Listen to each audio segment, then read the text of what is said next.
vescovo spiegai la mia situazione mentre tamburellava con la punta delle dita davanti alla bocca. Ogni tanto annuiva come se conoscesse già la mia storia. Quando ebbi finito, mi chiese cosa poteva fare per me. Allora gli dissi che avevo sentito di gruppi di disertori, renitenti alla leva, eccetera, che si nascondevano in montagna.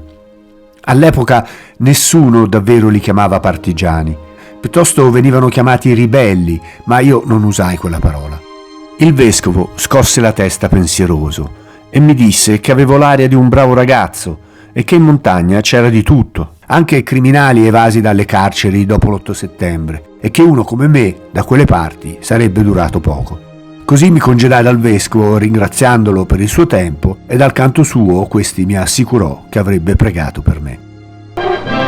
In Italy, across the Apennines at Mount Altuzza, come men and arms of the Fifth Army to smash the Nazis' highly fortified Gothic line.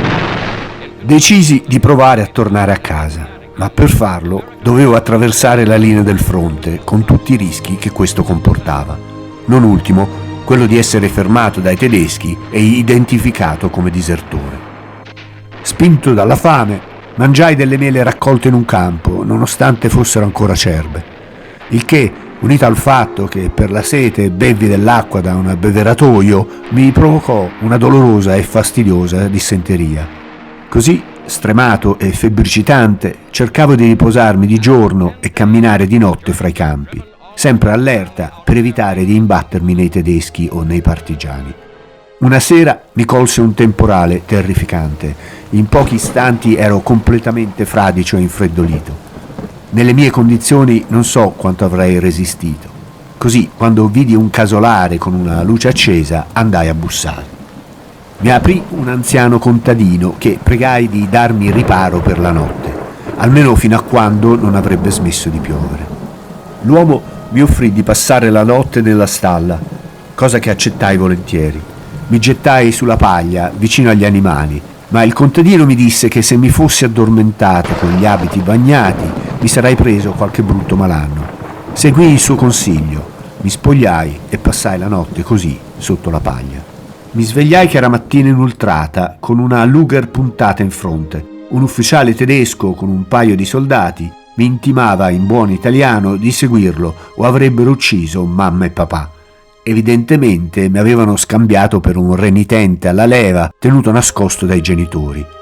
Senza discutere mi rimisi addosso i vestiti ancora umidi e li seguii. Fortunatamente non mi aspettava nessuna esecuzione o deportazione.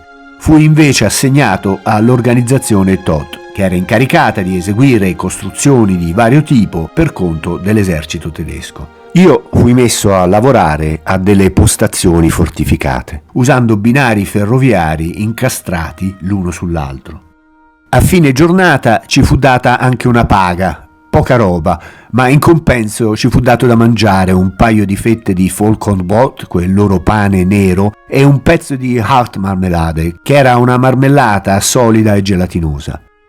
Gli altri lavoratori erano tutti più o meno della zona e gli veniva concesso di dormire a casa quando possibile, sapendo bene che se non si fossero presentati al lavoro la mattina, a farne le spese sarebbe stata la loro famiglia. Io dormivo dove capitava, per lo più in magazzini delle ferrovie o posti del genere. Il lavoro era duro e c'era sempre la possibilità di essere deportato o peggio ancora riconosciuto.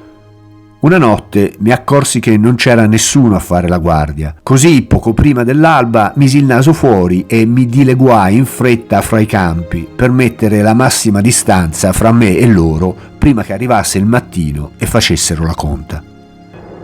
Il fronte continuava ad avanzare e il rombo dei cannoni era ormai una compagnia consueta. Stanco di arrancare fra i campi, mi misi a camminare sulla strada e non fu una buona idea, perché dietro una curva mi imbattei in un posto di blocco.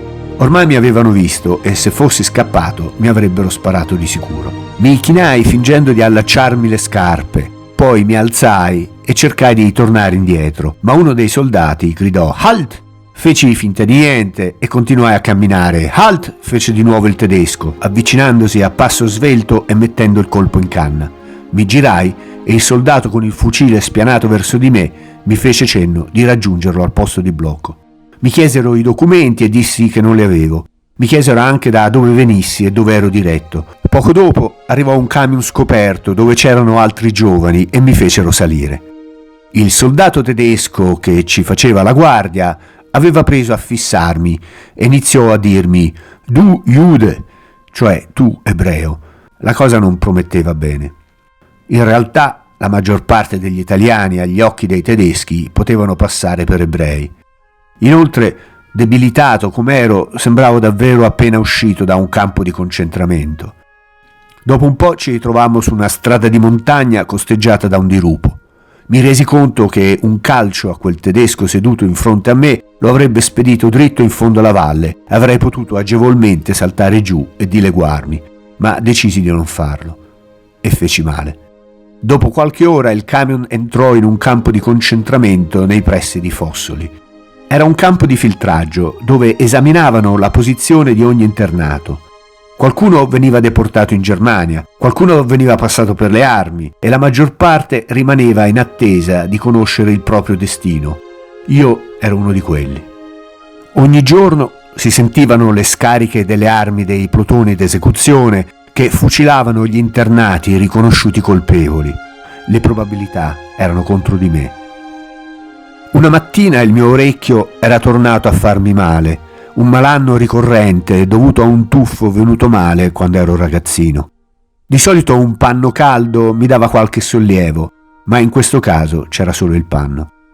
Fra i cartelli all'interno del campo ne vidi uno che indicava l'infermeria, che per qualche motivo era all'esterno della recinzione.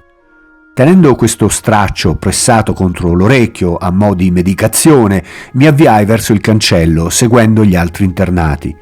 Mentre le guardie controllavano il lasciapassare di uno sbandato, io proseguii come se niente fosse. Nessuno mi disse niente. Arrivato all'infermeria, cercai di capire a chi potevo rivolgermi. Nessuno faceva caso a me. Allora compresi che quella era un'altra occasione che il destino mi aveva dato per salvarmi. Uscii dall'infermeria dalla parte opposta da cui ero entrato. Nessuno mi notò. Camminai dapprima con lentezza per non destare sospetti, poi, passata una curva, accelerai il passo. Hai visto mai?